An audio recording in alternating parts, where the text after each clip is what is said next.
Bienvenue à tous dans ce nouveau débrief sur Médian TV Afrique. Aujourd'hui, nous allons parler du rôle des confréries religieuses dans la stabilité sociale du Sénégal. Vous le savez, le Sénégal est devenu un havre de paix dans la région ouest africaine et cela grâce au rôle joué par ses confréries, Mourides, Layènes, Tidjane, Niassène et même l'Église entre autres. Ces communautés constituent le socle de la paix sociale du pays. Et pour cela, nous sommes avec le professeur Djiby Diakhaté, sociologue et enseignant-chercheur à l'université Cheikh Anta Diop de Dakar. Bonjour, c'est avec beaucoup de plaisir que je participe au débat organisé par votre chaîne de télévision. C'est toujours avec beaucoup de plaisir parce qu'on apprend beaucoup. Alors avec lui, Madame Aïssatou Sy Tidjane, membre de la cellule Zawiya Tidjane du Sénégal. Bonjour Aminata, moi je suis Aïssatou Sy, membre de la cellule Zawiya Tidjane. Voilà, c'est un plaisir en tout cas de vous recevoir. Je vais par ailleurs vous poser la première question. Si nous revenons un peu sur l'historique de ces confréries au Sénégal. Écoutez, l'historique des confréries au Sénégal, ça date d'assez longtemps. Je crois que les confréries, c'est des ordres mystiques qui ont été créés soit par des cheikhs. Et en ce qui concerne le Sénégal, il y a les confréries Tidjane, Mourides, Layènes, Niassène, c'est les Tidjane. Les gens disent souvent les Niassène, mais en fait c'est des Tidjane. Et les Tidjane ont été introduites au Sénégal par El Hadj Omar Foutiyou Tall et a été fondée par Cheikh Ahmed Tidjane de Fès ou de Fès de l'Algérie. Et la confrérie Mouride a été fondée par Cheikh Ahmadou Bamba. Et les Layènes par l'imam Laye, etc. Donc ils ont leur origine, ils ont été introduits il y a assez longtemps. Et je crois que je ne vais pas faire l'historique, je vais laisser au professeur qui a le rôle d'aller vers l'historique. Mais tout ce que je sais, c'est que c'est des confréries qui ont joué un rôle fondamental dans ce pays, que ce soit politique, que ce soit social. Moi, je vais pas être très, très profond parce que tout simplement, ce que je sais le mieux, c'est l'époque des Cheikh Ahmadou Bamba et des El Hadj Malick Sy qui ont apporté leur pierre à l'édification de cette société de l'homme sénégalensis. Ils ont façonné l'homme sénégalensis d'une certaine manière sur le plan politique, religieux, parce que les confréries ont toujours joué un rôle politique, qu'on le dise ou pas, depuis leur fondateur jusqu'à aujourd'hui. Alors, professeur Djiby Diakhaté, il y a Madame Sy qui vous passe déjà. Oui, ce qu'elle a dit est tout à fait exact. Je suis parfaitement d'accord avec le développement qu'elle vient de faire. Il faut voir que dans les communautés africaines, on avait tendance à se regrouper autour d'une entité partagée et acceptée par tous les acteurs. Ça se passait comme ça. Et si vous voyez, même jusqu'à nos jours, dans certains milieux ruraux, vous pouvez trouver des villages entiers qui constituent une même et grande famille. Et le nom du village, le plus souvent, porte le nom de l'ancêtre fondateur. Chez les Wolof, on dit Kër, Kër Ndiaylo, Kër Massar, Kër, etc. Ça signifie la maison de. Chez les Alpulaar, ils peuvent utiliser le terme Saré ou le terme Wuro, qui signifie évidemment que c'est des gens qui appartiennent à la même et grande famille. Ailleurs, on parle de Kunda, Touré Kunda, Sissé Kunda, etc.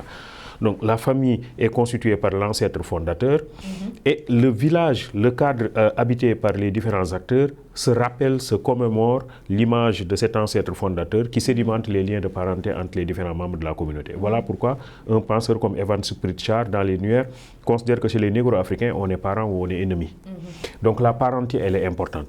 Maintenant, lorsque l'islam est arrivé en Afrique de l'Ouest et notamment au Sénégal vers le XIe siècle, on s'est rendu compte que les porteurs de cette nouvelle religion se sont essentiellement fondés sur la configuration des sociétés qui existaient pendant cette période-là. Je vous ai dit que c'était des sociétés essentiellement configurées autour de la grande famille, où tous les membres de la communauté étaient conscients de leur appartenance à un même et grand ancêtre qui est fondateur de cet espace-là. Donc l'islam s'est installé ici et d'une certaine manière a été inculturé. Autrement dit, quand une religion s'installe, elle ne s'installe pas comme elle est venue de l'extérieur. Elle tient compte des réalités culturelles locales. Et donc, je vous dis que les réalités culturelles locales, c'est ces liens de parenté qui existaient au niveau communautaire. C'est cela progressivement qui a mis en place l'esprit de confrérie. Sauf que la confrérie refuse de se limiter simplement à un espace communautaire étriqué. La confrérie, comme le dit Paul Marty, est un espace où se développe un type de solidarité pluriethnique. Vous trouvez dans une confrérie Tidiane, Mouride, Layen, etc., des gens qui appartiennent à des ethnies différentes, des gens qui appartiennent à des conditions socio-professionnelles différentes, qui viennent de milieux différents, qui ne sont pas forcément seulement d'ailleurs que des Sénégalais, mais qui partagent ensemble la même foi religieuse. Et cette foi religieuse les enjoint à une certaine fraternité.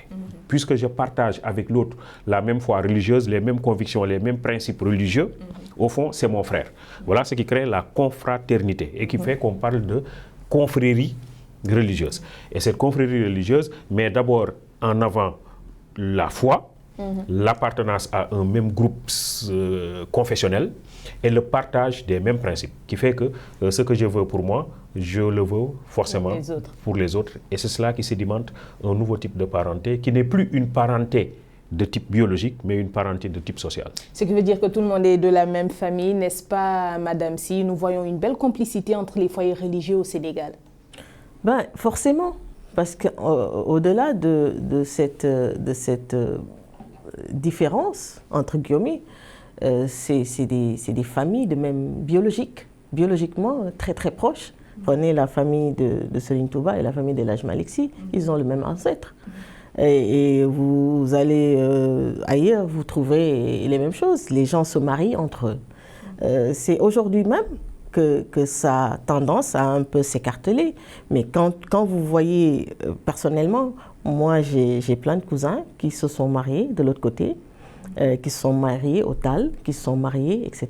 Et ça crée des liens. En dehors de ces liens spirituels, il y a des liens familiaux qui sont là. Et tout le monde sait qu'en Afrique, la famille, elle est très importante. Aujourd'hui, et je vais même aller de l'autre côté. La famille est tellement importante que moi, aujourd'hui, si vous vous attaquez aux chrétiens, je vais me sentir offensée parce que j'ai une tante catholique. J'ai des cousins catholiques. Donc aujourd'hui, ce sont ces liens familiaux, au-delà de ces liens spirituels, qui ont toute leur importance en Afrique et qui aujourd'hui constituent le ciment de notre société. Je crois que c'est important. Professeur Djiby Diakhaté, comment peut-on expliquer donc ce rôle de stabilisateur social joué par les religieux au Sénégal? C'est dans la formation. Je crois qu'en fait, vous avez dans le cursus de l'évolution de la personnalité de l'individu, d'abord la famille, qui constitue la cellule sociale de base, à l'intérieur de laquelle on inculque à l'individu dès le bas âge un certain nombre de valeurs, qui par la suite impriment une orientation à sa conduite. La famille forme l'individu, et puis après, vous avez la communauté qui prend en charge le relais, qui prend le relais et qui renforce, si vous voulez, les acquis qui ont été mis en place au niveau de la famille. Après, vous avez la confrérie. Et la confrérie ouvre l'individu à un espace de solidarité ouvert. Donc l'idée, c'est que vous n'êtes plus seulement que de telle ethnie, que de telle localité, etc. Mais vous appartenez à une foi religieuse qui est ouverte à l'universel.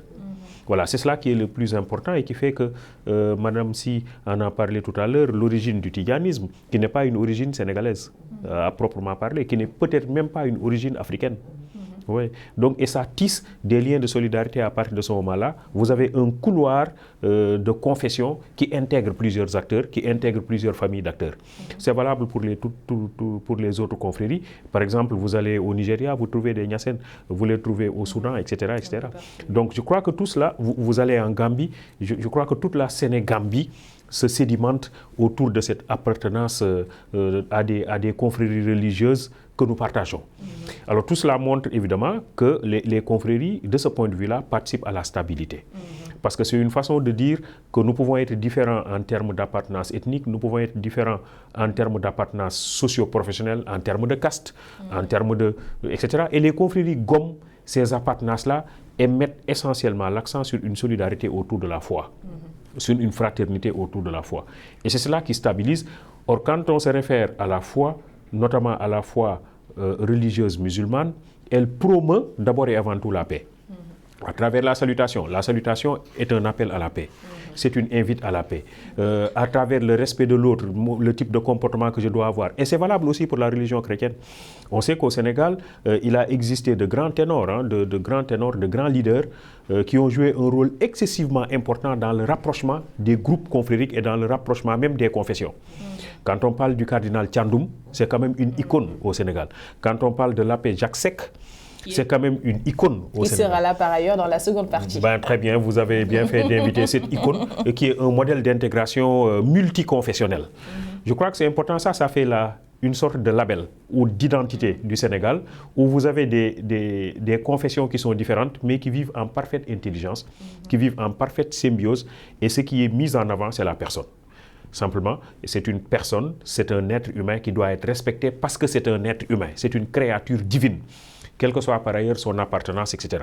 Ce qui fait que nous pouvons avoir des clivages sur le plan politique, nous pouvons avoir un militantisme politique qui nous différencie, nous pouvons avoir des distinctions sur le plan professionnel, sur le plan de notre origine sociale, familiale, etc. Mais après, ce qui compte, c'est que nous sommes des êtres humains. L'acceptation de la différence, comme le dit Abbé Jacques Seck. Absolument. Alors, vous partagez les avis? Oui, parfaitement, parce que, comme il le dit, je crois que je ne vais pas répéter le professeur, disant que c'est les Dara. Moi, j'ai dit que c'est les Dara qui ont façonné, plus ou moins. Les Dara constituent un terreau, un melting pot ethnique, je ne sais pas, linguistique, you name it, comme on dit en anglais. Et même, je ne vous coupe pas, parlons même de ces daras-là qui forment. La société sénégalaise s'inspire beaucoup des enseignements des religieux. C'est normal. Je veux dire, vous savez, la religion, comme j'ai dit, la religion ou l'islam confrérique, soufi confrérique, comme on le pratique au Sénégal, cultive la paix. C'est un islam qui a cultivé la paix, où les gens se sont retrouvés. Parce que tout simplement, ils ont, comme j'ai dit, ils ont été des refuges pendant la période coloniale. Ils ont été des refuges quand les gens quand les tensions politiques sont. Les gens ont toujours trouvé refuge dans les maisons maraboutiques. Ou j'aime pas le mot marabout, je l'utilise parce que c'est un mot que je n'aime pas beaucoup, mais dans les foyers religieux. Donc aujourd'hui, je crois que c'est tout à fait normal que ces foyers religieux jouent un rôle assez important dans la vie de tout un Sénégalais, parce que tout simplement, je crois que les Sénégalais s'y retrouvent dans ce qu'ils prônent. D'accord. Et déjà, même aussi leurs conseils, comme vous le dites, ils consolident la paix. Entre autres, on suit beaucoup leurs conseils et leurs paroles de paix. Ben oui, écoutez, moi j'ai toujours dit que l'islam confrérique, peut-être que c'est une réponse à l'autre islam. Je crois que le monde musulman doit réfléchir, pour moi, à cet islam confrérique du Sénégal, qui est une réponse à l'islam fanatique. Je ne sais pas s'ils auront le courage de le reconnaître, mais le Sénégal, quoi qu'on dise, est un havre de paix en Afrique. J'espère qu'on va le préserver avec tout ce qui se passe aujourd'hui. J'espère qu'on va le préserver, mais c'est de notre devoir, et les foyers religieux, quoi qu'on dise, ont joué un rôle de stabilisateur, de conseil, comme j'ai dit, Abdou Aziz Al Amine, il disait que quand tout le monde serait parti, nous, les religions, on va rester. Parce qu'on n'a pas de maison en Europe, on n'a pas de château quelque part. On va rester ici, même s'il restait des pierres, on va le bouillir et puis boire ça avec les gens. Donc de véritables références, n'est-ce pas, voilà. Professeur Djiby Diakhaté? Oui, alors la religion, elle infiltre la vie sociale, elle infiltre la vie tout court chez nous. En réalité, ce qu'il faut éviter, c'est de dire que la religion, c'est simplement confiné dans un espace donné. On a tendance des fois à croire que la religion, c'est le fait d'aller à la mosquée, de s'acquitter des actes cultuels. C'est important, il faut jeûner, il faut prier, Mais la religion, elle irrigue notre action au quotidien, notre comportement au quotidien, notre façon de parler. Elle détermine normalement notre façon de parler, notre façon de commercer avec l'autre. Notre engagement dans notre milieu de travail. Aujourd'hui, on parle de management spirituel, y compris en Europe. L'idée que pour motiver les personnes, je me réfère à la théorie de la motivation de Frédéric Herzberg, pour motiver la personne, il ne faut pas seulement mettre l'accent sur le levier pécuniaire. c'est-à-dire sur l'argent. C'est vrai que si on augmente le salaire de Mme Thiam, elle va être beaucoup plus motivée. Mais le salaire est important, mais il n'est pas le seul déterminant de la motivation. S'il y a, si vous voulez, un cadre humain propice à l'éclosion des talents, ça constitue aussi un déterminant de la motivation. Et est-ce que je me sens bien dans mon espace de travail? Est-ce que les relations que j'entretiens avec les autres sont des relations saines? Est-ce que l'espace de travail est un espace à visage humain? Alors toutes ces choses-là constituent des déterminants de la motivation et la religion, justement, insiste sur ces éléments. C'est-à-dire le fait que je dois respecter l'autre, je dois traiter l'autre comme je voudrais qu'on me traite. Donc c'est important. Et toutes les religions révélées nous enjoignent d'une certaine manière à respecter l'autre. Et ensuite, à mettre l'accent sur le culte du travail. Toutes les religions révélées nous invitent à mettre l'accent sur le culte du travail. L'abbé Jacques Seck vous aurait dit que dans la Genèse, et notamment dans le chapitre 17 de la Genèse, lorsque Adam et Ève ont goûté le fruit de la connaissance, ils ont été sanctionnés au travail par Dieu. Dieu a dit à Adam: puisque tu as écouté la voix de ta femme et non ma voix, désormais c'est à la sueur de ton front que tu assureras ta nourriture tous les jours de ta vie, jusqu'à ce que tu retournes à la poussière d'où tu fus pris, parce que tu n'es que poussière, et tu retourneras à la poussière. Et dans la seconde épître aux Thessaloniciens, Saint Paul dit que ceux qui ne travaillent pas ne mangent pas non plus. La religion musulmane ne dit pas autre chose. Je vous ai créé pour une vie de lutte. Donc l'individu ne doit pas rester les bras croisés, c'est quelqu'un qui doit toujours travailler. Et toutes les religions nous disent: vous êtes différents de l'autre, mais acceptez-le dans cette différence. La Koumdine Koumwaleddine nous enseigne la religion musulmane. Ce qui fait que, comme le dit Amadou Ampateba quelque part, ce qui fait la beauté d'un tapis, c'est la variété de ses couleurs. Donc ils nous apprennent des valeurs et déjà ces vertus que doit avoir un citoyen modèle. Absolument. Le citoyen modèle, c'est quelqu'un qui est modèle par son comportement au quotidien. Il ne peut pas être modèle autrement. Je ne peux pas être modèle parce que je suis simplement Tidiane, Mouride, etc. Mais il faut que je le montre à travers mon comportement. C'est ce à quoi voulait insister Madame Si tout à l'heure, à travers le cursus, la formation, etc. Alors tout cela détermine des valeurs. C'est un bréviaire de valeurs, c'est un patrimoine de valeurs qui doit déterminer au quotidien mon comportement. Je suis un citoyen, je dois participer à la vie de ma cité. Ça, c'est une exigence religieuse.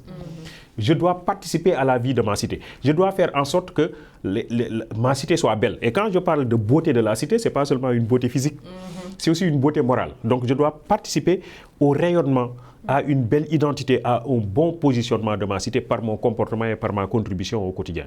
Alors la religion travaille dans ce sens-là. Et lorsque l'individu est bien profilé sur le plan religieux, c'est pourquoi Madame Si certainement parlait de la lecture que nous avons de la religion musulmane au Sénégal, qui est une lecture essentiellement articulée autour de la paix, du respect de l'autre, du partage, n'est-ce pas? Et même dans le partage, je suis prêt à perdre au profit de l'autre.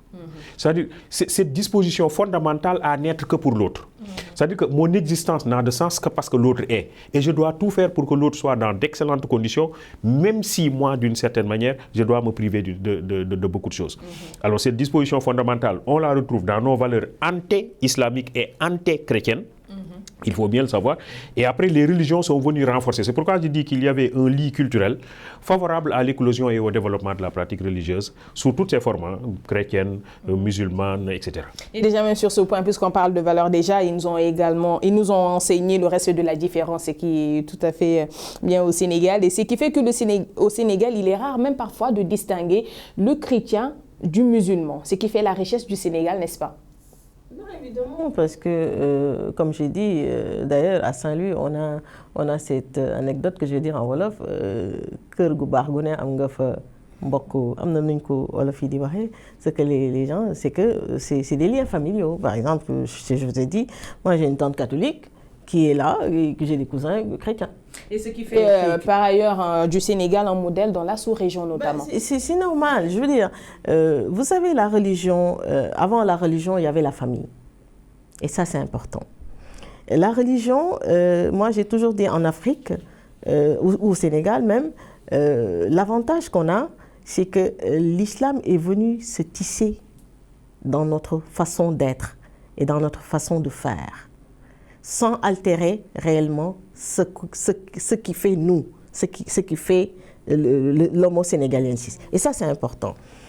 Moi, d'ailleurs, je blague, je titille toujours mes sœurs quand je les vois en hijab. Moi, j'ai dit non, j'ai toujours préféré mon moussour avec ma petite voile que de faire mon hijab parce que moi, je crois que ce n'est pas ma culture. Et je crois que ça, c'est tellement important. Et je crois que c'est aujourd'hui que ce phénomène de hijab, je n'ai rien contre, ils vont me taper dessus, je n'ai rien contre ça, mais je préfère mon mousseau parce que c'est ma culture africaine.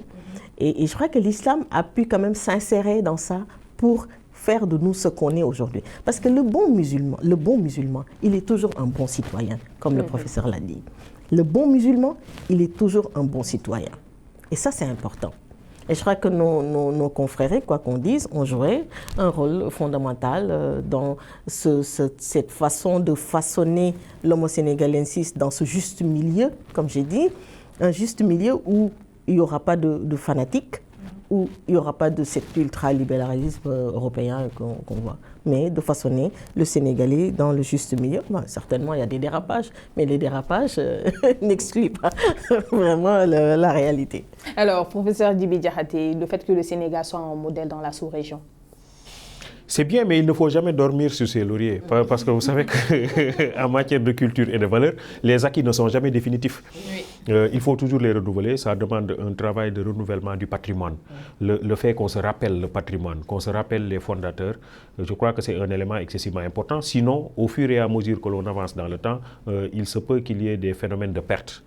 Les repères risquent de se brouiller et on risque d'avoir de nouvelles pratiques qui font irruption et qui ne sont pas toujours en adéquation avec les principes authentiques édictés par ces confréries. Malheureusement, on en trouve, malheureusement, et il va falloir peut-être retourner à l'orthodoxie. Je crois qu'il y a toujours des icônes qui nous ont toujours rappelé l'authenticité de ces confréries, les principes qui ont été édictés dès le départ, et nous ne devons pas, en fait, nous éloigner trop de ces principes. Même si, évidemment, avec le nouveau contexte, nous sommes obligés des fois de faire des réarrangements, des réadaptations, mais il se trouve que les vrais principes, la vraie identité, elle ne doit pas être altérée. Parce que ces icônes-là, comme vous le dites, restent les références de cette jeunesse sénégalaise. Absolument, c'est cela. Alors, qu'est-ce que vous avez maintenant aujourd'hui dans notre société qui est en train de se développer? Parce que nous sommes dans un espace monde, nous sommes dans un univers. Nous ne pouvons pas dire aujourd'hui que le Sénégal est replié sur lui-même dans sa tour d'ivoire et n'entretiendrait aucune relation avec les autres. Aujourd'hui, le matérialisme est en train de triompher partout. L'esprit matérialiste, l'avoir. L'avoir est en train de triompher partout. Et si on ne fait pas attention, or, on avait des confréries qui mettaient l'accent beaucoup plus sur l'être que sur l'avoir. L'être, l'essence, les valeurs, les principes, que sur l'avoir. Alors, si on ne fait pas attention, on risque de transfigurer tout ça et d'être comme tout le monde. C'est-à-dire donc de ne mettre l'accent que sur l'argent. Alors, comme l'a dit un des journalistes du Monde, l'argent est en train de manger les cerveaux. C'est un journaliste du Monde, le journal Le Monde. Bon, peut-être vous avez quelque chose à ajouter. D'ailleurs, c'est un problème que je pose toujours, et je suis comme ça, mais je crois que j'ai même dit que les critères des califats doivent être revus. Si on veut, pour les générations futures. Oui. Moi, j'en fais partie, je sais de quoi je parle. Aujourd'hui, je crois que les communautés religieuses ou les communautés confrères doivent avoir le courage de poser ce problème. Parce qu'il y va de leur survie. Et je sais de quoi je parle parce que je suis partie intégrante de ces communautés-là. Il va falloir revoir pour les générations futures, bien sûr, les critères du califat.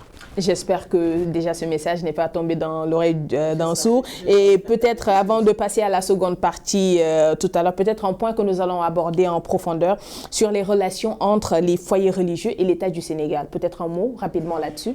Bon, c'est des relations de cordial, des relations d'intérêt aussi. Alors, ça, il faut le dire. En fait, le colonisateur, il faut voir que pendant la période coloniale, le colonisateur a voulu mettre en place son propre modèle culturel.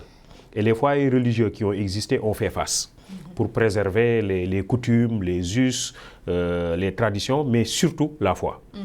Alors cela a créé une sorte de choc pendant une certaine période entre les foyers religieux et l'État colonial. Mais lorsque nous sommes arrivés à l'indépendance, les relations se sont un peu transfigurées.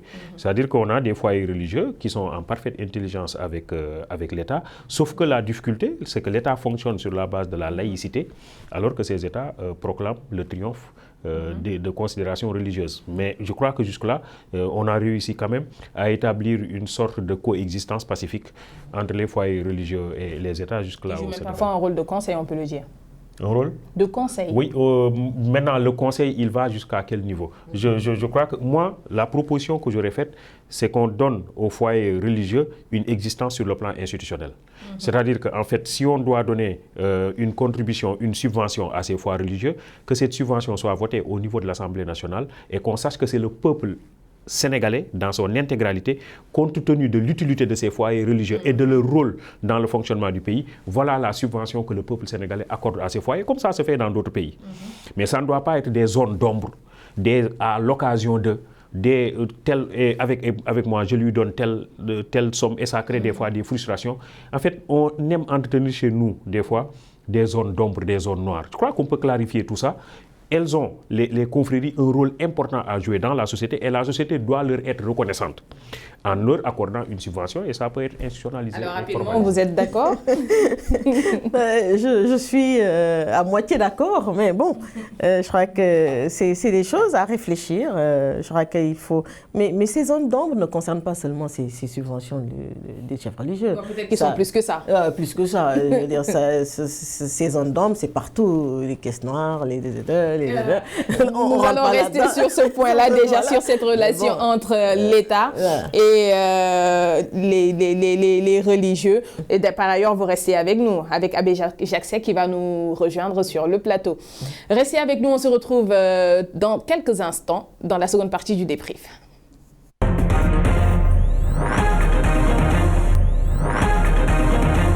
Nous sommes dans la seconde partie du débrief. Si vous nous rejoignez à l'instant, nous avons parlé des relations entre les foyers religieux et l'État au Sénégal. Nous sommes avec Mme Aïssatou Sy Tidiane, membre de la cellule Zawiya Tidiane du Sénégal. C'est un plaisir de vous recevoir. C'est un plaisir pour moi de venir ici dans votre studio pour la première fois. C'est un plaisir en tout cas. Et avec elle, Abbé Jacques Seck, prêtre de l'archidiocèse de Dakar. Je vais vous poser par ailleurs la première question. Déjà, que pensez-vous des relations entre les foyers religieux et l'État du Sénégal? En ce qui me concerne, je rends grâce à Dieu de ce que nous vivons entre l'Église et la Oumma, entre les confréries, entre elles.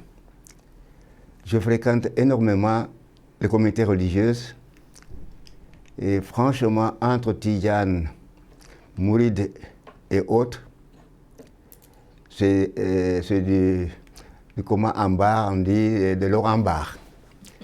Entre les comités musulmans et nous, les gens me demandent, mais finalement, l'abbé Jacques, tu es musulman ou quoi? Il dit quoi? Il dit, un jour, on t'a vu, j'étais à Tivaouane, en compagnie de Moussa Ndour. On était à l'entrée du bureau de l'imam. Il y avait 3 rangs de gens qui voulaient rentrer. Dès qu'ils m'ont vu, tout le monde voulait me saluer. Oustaz m'a dit, il y a fait Kanakde. Voilà, qui veut dire que vous y avez assisté. Donc, Oustaz m'a dit, mais qu'est-ce que c'est ça? Je dis, mais tu es témoin de ce que, ici au Sénégal, même entre Dakar et Tivaouane, malgré la distance, ils m'ont reconnu. Et parce qu'ils m'ont reconnu, tout le monde voulait me saluer devant donc la maison de Khalif. Et on vous appelle même le prêtre des musulmans et l'imam des chrétiens au Sénégal. Un jour, un journaliste dont je prie le nom m'avait poursuivi pendant une heure pour des questions. À la fin, il m'a dit, mais finalement, si je comprends bien, vous êtes un prêtre musulman, un imam chrétien, je m'en écoute parfaitement. Et depuis lors, je dis, l'abbé Jacques Seck, prêtre musulman et non moins imam chrétien. Et alors, les relations entre les foyers religieux et l'État du Sénégal, cette complicité qu'il y a toujours eu entre eux? Oui, parce que les gens qui nous gouvernent sont de nos familles. Nous qui éclairons les communautés religieuses, nous sommes des pays. Il n'y a aucune raison de ne pas faire en sorte que la religion soit à l'aise. Un imam sérieux et cultivé, un prêtre cultivé et sérieux, ne peut rien faire d'autre que d'unir, de faire en sorte que l'État et les religions ne soient pas en paix. C'est-à-dire notre travail à nous, religieux, musulmans et chrétiens, c'est de faire en sorte qu'on ne voit pas. Mais est-ce que Jacques Seck, musulman, il est musulman chrétien, comme a dit le gars? Oui. Ailleurs aussi, quand Oustaz Ndour m'accompagne, à Poponguine ou ailleurs, les gens se demandent, mais qu'est-ce que c'est? Je me rappelle une fois, Seigneur Abibou Talé est venu à Poponguine, il n'a pas été invité et il était au premier rang. Voilà le Sénégal. Et nous voulons que ceci dure. C'est pourquoi nous parlons dans les médias pour que nos enfants, pour les enfants, voit ce qu'on a déjà vécu et qu'il intensifie au lieu de le diminuer. Et qu'il perpétue déjà ces actes-là. On va passer à Madame Si. Quel est ce regard déjà que vous portez sur ces relations entre l'État du Sénégal et les foyers religieux? Mais écoutez, je crois que tout d'abord, je salue Monsieur l'abbé Jacques Seck, que j'apprécie beaucoup. Je suis beaucoup parce que peut-être je suis membre de la cellule Zawiya Tijane, on l'a souvent invité. Mais chez nous, c'est surtout les hommes qui sont mis au devant. Et pour revenir à votre question, je crois que les relations entre l'État du Sénégal et les religieux ont toujours été des relations très cordiales et des relations d'intérêt commun. Je crois qu'il y a eu peut-être dans le temps peut-être des petits conflits, surtout du côté de ma maison, Tijane de Tivaouane, avec l'État du Sénégal, mais qui, au fond, c'était un conflit de principe plutôt qu'autre chose. Vous savez, l'État du Sénégal a toujours tenu compte de la vie de ses religieux, parce qu'en fait, les religieux, le Sénégalais à 90% ou 95%, les musulmans sénégalais croient en ces foyers religieux. Et ce n'est pas un hasard. Les chefs religieux ont toujours joué un rôle de refuge du temps colonial. Ils ont joué un rôle d'ouverture du temps colonial. Et je crois que même du temps colonial, les colons ont tenu compte de beaucoup, ont compté sur ces foyers religieux. Donc aujourd'hui, c'est une continuité avec une confiance mutuelle. Et les Sénégalais écoutent beaucoup plus le chef religieux que le politicien. Et comme j'ai dit, mon père disait, Serigne Abdou Aziz Sy Al Amine, c'est pas parce qu'ils nous aiment, c'est parce qu'on détient ce qu'ils veulent. Oui. Et ils n'ont pas le choix. Donc ces religieux, ils ont une influence forcément sur la société, les décisions prises par nos dirigeants. Si l'État nous ignore, il va se casser la tête quelque part. Pourquoi? Mais parce que la société actuelle, sur les 5 continents, la religion est telle que vous ne pouvez pas l'écarter. On avait essayé au temps de Louis XVI. La France a massacré l'Église et a fini par regretter. Vous ne pouvez pas, ça ne peut pas aller. Parce que la France était née dans l'Église au départ. Au départ. De la même façon aussi. Si vous voulez balancer l'islam au Sénégal, quelle histoire?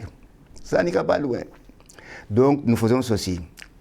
Moi, vous ne savez pas, vous savez, je vais vous dire. Je ne suis pas né chrétien, je suis né animiste. Mon papa avait sa fille aînée qui a épousé le premier imam de mon village. À cause de ceci, en 1953, il s'est fait musulman à cause de sa fille qui était musulmane. Donc cela pour dire que nous sommes tous de la même famille. Mais oui, nous sommes dans le dialogue. Dieu est un. Les religions pour aller vers lui sont nombreuses, mais il n'y a pas de problème. Bouddha y était. Mohamed y était. Jésus y était. Zarathustra aussi. Ceci est un non. Sauf le fanatique, s'il n'y a pas le pluralisme, c'est la maladie. En tout cas, alors Madame Si, vous êtes d'avis avec Abbé Jacques Seck déjà sur l'influence de ces religieux-là sur les décisions prises par les dirigeants du pays? Ben, c'est normal. Parce que leur avis compte beaucoup, comme vous le dites. Ben oui, leur avis compte beaucoup parce que il faut dire que la religion, elle n'est pas faite pour diviser. La religion, elle est faite pour amener la paix. Et quelque religion que ce soit, s'il y a une violence, c'est juste une déviation. Merci. Mais la religion, que ce soit la religion chrétienne, que ce soit la religion musulmane ou toute autre, elle est amenée pour que les gens vivent en paix. Absolument. Aujourd'hui, le Sénégal, vous savez, je vais vous donner un exemple. Pourquoi les décisions des religieux est tellement important. J'ai un papa qui a eu un champ dans le profondeur du Sénégal. À un moment, ce petit champ de peut-être quelques hectares mon père a fait venir de l'électricité. Il a fait venir de l'eau. Ce qui était le travail de l'État, c'est plutôt le religieux qui le fait là-bas. Et ce petit village de peut-être 100 habitants, aujourd'hui, est devenu un village de 2000, 3000 habitants. Et vous croyez que ces gens-là, ils écoutent qui? Le préfet, le sous-préfet, le gouverneur, le président ou le chef religieux? En fait, c'est ça. Vous savez, la nature humaine est naturellement, je ne sais pas, en Afrique, on a ce culte du chef. Ça, c'est ancré chez nous, les Africains. C'est même inné. C'est inné. Et quand il y a un chef qui est là, et en plus, qui vous parle de paix, qui vous amène la paix, et qui vous amène plus ou moins à manger le bien-vivre, vous n'allez pas écouter le chef de l'État. Et moi, j'ai toujours dit que les chefs religieux ont toujours joué ce link entre l'État et la communauté. Et je crois qu'ils le jouent à merveille dans ce pays. Je crois. C'est mon avis. Alors, Abbé Jacques, en dehors même de ce qu'a dit Madame Si, que doit être le regard des religieux dans la politique, selon vous? Ce qu'il y a d'abord à dire, c'est mon opinion. Moi, en tant que prêtre, s'il y a à voter, je vote. Mais je ne vais pas créer un parti politique en tant que religieux. Pourquoi? Parce que dans ma famille, j'ai des gens qui ont des tendances communistes, d'autres socialistes, d'autres, etc. Et les uns sont utiles à la famille et au pays. Ce que nous voulons donc, que chacun puisse s'épanouir dans son système religieux et ensuite, partant de ceci, il donne le meilleur de son cœur, de ses compétences à l'État. Que la religion n'essaie pas de prendre la place des chefs religieux, ce n'est pas sa place. Mais dans le même temps aussi, que les chefs religieux ne veuillent pas être chefs d'État, ils ne sont pas ça. Moi, je ne suis pas député. Je suis dans le plan religieux. J'ai un cousin qui est dans la politique. C'est à lui de faire en sorte que Macky et son équipe tiennent compte de Palmarin et des villages environnants. Vous comprenez? Mon rôle n'est pas de bousculer les hommes, mais je les éclaire pour qu'il y ait une conscience éduquée. Ils puissent assumer, eux, les laïcs, leur rôle dans la cité. Ce qui est très important. C'est important, qu'ils soient chrétiens ou musulmans. J'ai de la famille. Dans ma famille, vous trouvez des musulmans, des chrétiens. Les autres, je dis, fais tout pour que le Sénégal avance. Mais dans le même temps, que l'imam des Masek ne prenne pas la place du député du village. Ils n'ont pas la même fonction ni le même rôle. Demba va rester au niveau de la mosquée et donner le maximum. Moi, l'abbé Jacques, à l'église, est le mieux. Mais quand il s'agit maintenant de faire un parti politique et de résister à Macky ou de l'aider, ce n'est pas mon travail. Il y a des chrétiens catholiques qui doivent pouvoir le faire. S'il faut bousculer, ils vont nous bousculer comme Sénégalais. Que ce soit avec le président Macky Sall ou même avec les régimes précédents. Ou avec Senghor qui était là, Abdou Diouf, etc. Alors, Madame Si, les religions ont-ils un droit de regard sur la politique selon vous? Je crois qu'ils ont un droit de regard. C'est normal. C'est notre cité. Chacun a son rôle par contre.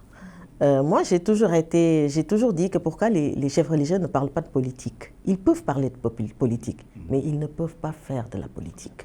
C'est différent. Il y a une nuance. J'ai entendu un de mes oncles dire, je vais juste dire ça en Wolof, c'est beaucoup plus significatif. Après, je vais traduire si je pourrais le faire. Voilà, mieux.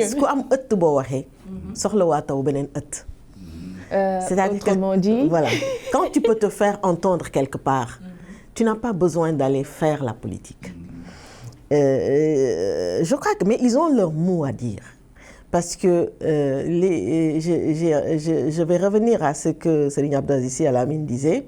Une fois, je lui ai posé la question, pourquoi vous parlez de politique? Il m'a dit, il faut qu'on en parle. Vous savez pourquoi? On ne va pas laisser ce pays être brûlé par les politiciens. Parce que chacun d'eux a une maison aux États-Unis, en France, au Canada, etc., etc. Et quand ce pays va brûler, ils vont prendre enfants, femmes, et leurs 2 chiens et repartir là-bas. Et nous, qui sommes les religieux, on ne peut pas faire ça. Donc, on ne peut pas quitter ce pays. Ils jouent ce rôle de veille sur la société. De veille sur la société. Comme disait Serigne Cheikh Ahmed Tidiane Sy, il faut un contre-pouvoir dans un pays. Et ils sont toujours même prompts à intervenir quand la situation prend une pente dangereuse, n'est-ce pas? Ce qui est tout à fait correct, parce que c'est leur rôle de dire aux politiciens, arrêtez, c'est pas comme ça. Parce que les politiciens, à un moment... Excusez-moi, les politiciens, je crois qu'ils vont me taper dessus, j'ai des amis politiciens, et ils ne regardent que leur intérêt, pas l'intérêt du peuple, et surtout dans notre pays. La plupart des gens, il y en a qui regardent l'intérêt du peuple, mais réellement, c'est les religieux qui regardent l'intérêt du peuple. Et quoi qu'on dise, c'est la vérité. Même si c'est eux qui détiennent le pouvoir temporel, mais ce que les religieux peuvent réussir, d'ailleurs, quand vous voyez les programmes gouvernementaux, la plupart des gens, ils font des fois le tour de l'église, des fois religieux, pour que ça réussisse chez les populations. Mais il faut que les religions parlent. Même si certains intellectuels nous cassent du sucre dessus de temps en temps, mais bon. Alors pour cela, est-ce un droit ou un devoir chez eux de le faire? C'est un devoir. C'est un devoir parce que quand vous choisissez d'être un chef religieux, il y a des obligations. Cette obligation de protéger les gens, cette obligation d'éclairer les gens. C'est le rôle de la religion. D'ailleurs, si vous voyez nos confréries, c'est pour ça qu'ils se sont installés et ils ont laissé une tâche indélébile dans ce pays. Parce qu'à un moment où les colons étaient là, mais c'était eux ils servaient, ils résistaient. Que ce soit El Hadj Omar qui a résisté par la grève, mais Serigne Bamba, il a résisté par son refus de ne pas s'aligner sur leur politique. El Hadj Malick a résisté par son éducation. Chacun, dans son domaine, a résisté quelque part et aujourd'hui... nous en sommes à ce résultat-là. Voilà, c'est ça. D'où le socle, ils sont le socle de la stabilité de ce pays, n'est-ce pas? Absolument. Abbé Jacques. Mais oui, parce que s'ils n'avaient pas laissé cette possibilité, on serait aujourd'hui dans je ne sais plus quel état. Mais le travail qu'ils ont pu faire était tel que des gens comme moi, dont la famille est moitié chrétienne, moitié musulmane, sont dans la joie de dire mon neveu est musulman. Qu'est-ce que je dois faire pour qu'il soit davantage musulman? Parce que s'il est un excellent musulman, il sera un grand serviteur de la cité. Bon, je répète, je vois des Masek intelligents. Il était en Casamance. J'ai entendu que j'ai téléphoné à Lucien Baz. Je dis, j'ai un neveu là, à Ziguinchor. Il s'appelle Dembasek. Dans les Dara. Fais tout pour qu'il revienne et je rembourse le billet. Il revient. Je répète ce que j'ai déjà dit. Qu'est-ce que tu veux étudier le Coran? Je dis, c'est pas ici. Je l'ai amené au port de Dakar. Je l'ai mis dans le bateau, le Lyoté, je n'ai pas encore oublié, il est allé au Maroc. Il a ramassé toutes les sciences et il est revenu. Maintenant, il a tout ce qu'il faut. Je l'amène à Anne Mariste, professeur de langue arabe et d'islamologie, jusqu'à il y a 2 ans à la retraite. D'où la complicité entre les religions. Déjà, on se rappelle des appels et de l'alerte de ce que faisait Serigne Abdou Aziz Sy Dabakh à chaque fois que le pays prenait une pente dangereuse. Et à chaque fois, même jusqu'à présent, à chaque fois qu'on passe cette bande de membres Abdou Aziz Sy Dabakh, les Sénégalais retournent à la raison. Oui, parce que ce khalife a compris que sa parole avait du poids. Donc chaque fois que nécessaire, il parlait. Serigne Bamba n'a pas eu cette chance parce que les Français qui avaient peur de lui l'avaient envoyé là-bas au Gabon. Mais il le rendait plus célèbre. Quand on vous persécute, quand vous revenez de la persécution, il a flambé. Et tout ce qu'il avait perdu par son absence, il a récupéré parce qu'il était devenu vraiment Ouadji Koyor. Donc ceci étant, tout ceci pour le bien du Sénégal. Parce que quand on a des chefs religieux qui restent à leur place de la religion et qui éclairent, c'est du bonus, c'est du beurre sur le pain. Et même en dehors de Serigne Abdou Aziz Sy Dabakh, on a aussi assisté, on a vu l'Église aussi appeler à la paix dans ce pays-là. L'Église est condamnée à ça parce que aimez-vous les uns les autres. La religion chrétienne est bâtie sur l'amour. Donc, il n'y a pas... Tout le monde peut ne pas en tenir compte. Nous sommes condamnés, si nous voulons être chrétiens, à cultiver la paix à la maison, dans le quartier, dans les partis politiques, jusqu'au bout de l'État, etc. Alors, Madame Sy, même avec les tensions pouvant découler de l'élection présidentielle du 24 février 2019, les foyers religieux contribuent à la paix et à la stabilité du pays en appelant les citoyens à la retenue. Ben écoutez, je crois que les foyers religieux, comme j'ai dit, sont des gages de stabilité sociale et de cohésion sociale. De cohésion sociale parce que les Dara, dans un premier temps, les Dara constituent un foyer de cohésion sociale. Vous savez pourquoi? Quand vous allez, par exemple, dans les Dara à Tivaouane, vous voyez le Serer qui amène son enfant, le Djola qui amène son enfant, le sorcier qui amène son enfant. vous voyez, toutes les ethnies du Sénégal se retrouvent dans les Dara. Ce garçon qui est Serer, Diola, Mandeng, regarde son collègue comme son frère, parce qu'ils ont grandi ensemble. Vous savez, les gens ne parlent jamais de ça. Cette cohésion sociale de ce pays est vraiment... la base de cette cohésion sociale, ce sont les Dara. Parce que moi, je vois Youssou Sagna, qui est maintenant le caméraman du président de la République, avec Tamsir Diom. C'était comme des jumeaux dans les Dara de Tivaouane. Et ils ne connaissent même pas leur famille d'origine. C'est cette famille de Tivaouane qui est leur famille. Et ce sont ces jeunes autour d'eux qui sont leurs frères. Et quand vous grandissez avec quelqu'un, forcément, vous avez des liens. Absolument. Et c'est cette cohésion sociale que les Dara ont construit. Certes, des fois, il y a des dérives, comme on dit, les enfants de la rue. Mais c'est une infime partie. Parce que j'ai toujours dit dans ce pays, les enfants de la rue, vous n'allez jamais trouver des gens qui viennent de Tivaouane ou de Touba. C'est vrai, c'est vrai, c'est vrai. Vous n'allez jamais voir des gens qui viennent de Médina Gounass. Ce que vous voyez, c'est des gens qui viennent de la sous-région. Donc, ça, c'est des dérives du système. Mais c'est un bon système. La cohésion sociale, parce que les confréries ou les foyers religieux jouent le rôle du juste milieu. Ce juste milieu, c'est ce qu'on cultive dans nos foyers religieux. C'est-à-dire, on ne cultive pas cet ultra-libéralisme de l'Occident, ni ce fanatisme de l'autre côté. En fait, ce qu'ils enseignent aux gens, c'est d'être dans le juste milieu, d'accepter l'autre dans sa différence.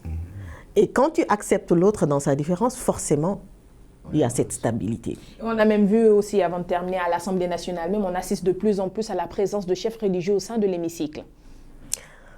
Oui, parce que c'est des gens, en fait, ces gens qui sont dans l'hémicycle, c'est normal. Parce qu'au fond, c'est normal, c'est pas normal. C'est normal, je ne veux pas être un député, jamais, ça ne m'intéresse pas. Mais je crois qu'ils ont leur place dans l'hémicycle. Parce qu'ils sont en contact direct avec les populations. Par contre, je ne suis pas d'accord d'être ministre. Pourquoi? Parce qu'être ministre, c'est... Vous savez, quand tu es un chef religieux, comme on dit, il faut pouvoir parler à tout le monde. Être neutre. Être neutre. Et quand vous êtes dans un gouvernement, c'est sûr que vous adoptez une vision. Et quand vous adoptez une vision, vous ne pouvez pas dire à l'opposition de vous taire, de se taire. La vision n'est pas impartiale. C'est ça. Donc, je crois que si on voit la logique, c'est très, comment je peux dire ça? Difficile de savoir où la ligne s'arrête, où le religieux peut s'arrêter, ou ce que le religieux ne peut pas faire. Mais c'est faisable. C'est faisable. C'est faisable. Alors, on va terminer avec Abbé Jacques. Qu'est-ce que vous pensez de tout ça? Eh bien, nous faisons en sorte que le marabout, le prêtre, éduque les gens de telle sorte qu'ils acceptent le pluralisme religieux, le pluralisme politique. S'il n'y avait qu'un seul parti, c'est la dictature. S'il n'y avait que deux partis, c'est pas bon, ils vont se convaincre. Nous voulons qu'il y ait au moins 7 ou 6 partis dans ce pays. Comme ça, les gens sont libres d'aller voter pour qui ils veulent. Et alors, mais s'il n'y en a que 2, c'est pas bon. S'il y en a 4, 5, c'est déjà pas mal. 7, c'est magnifique. Alors, on va terminer peut-être avec ceci. L'Église qui a déployé des observateurs pour la prochaine présidentielle, peut-être un mot là-dessus? Mais nous remercions l'État d'avoir accepté que l'Église, qui est nécessairement neutre, vienne dire faites ceci, arrêtez pour ceci, ce n'est pas une royauté, etc. Le pays nous appartient tous. Vous, on vous remplacera un jour. Vous n'êtes pas éternel, ni nous. Faites en sorte que, donc, les générations qui viennent trouvent un pays équilibré, qui se respecte sur le plan religieux et politique. Et alhamdoulilah. Alors, le dernier mot? Oui, je crois que je vais rejoindre Abbé Jacques Seck sur ce qu'il dit, c'est-à-dire qu'on est obligé de regarder ce processus électoral, on n'a pas le choix, pour apaiser un tout petit peu, malgré cette tension apparente. J'espère que les politiciens eux-mêmes vont savoir il faut qu'ils sachent que ce pays nous appartient tous et c'est un devoir de le préserver, de préserver cette paix sociale pour les générations futures, pour le bien de ce pays. Alors, et même ces générations futures qui ont déjà des références comme nos chefs religieux. C'est ça, donc ils sont là, leur encre est indélébile et je crois qu'il faut tenir compte de leurs enseignements et de leurs actions. En tout cas, si on peut le dire ainsi, la recherche du Sénégal, c'est cette complicité entre les foyers religieux qui fait qu'il y a la paix et la stabilité au Sénégal. Vous êtes le socle de cette nation, on peut le dire. Peut-être un dernier mot, rapidement, avec Abbé Jacques. Un mot que je n'ai pas, complicité. L'entente, la communion vers les... Parce que complicité, ça veut dire que l'entente, la rencontre, le respect des autres, l'acceptation du fait que nous sommes pluriels et unis, on avance pour le bien du pays. Voilà qui est déjà tout dit. Abbé Jacques l'a bien résumé. C'est la fin de ce débrief. Merci de l'avoir suivi. Un grand merci à la rédaction et à la partie technique. Rendez-vous pour un autre numéro du débrief, toujours sur Médian TV Afrique.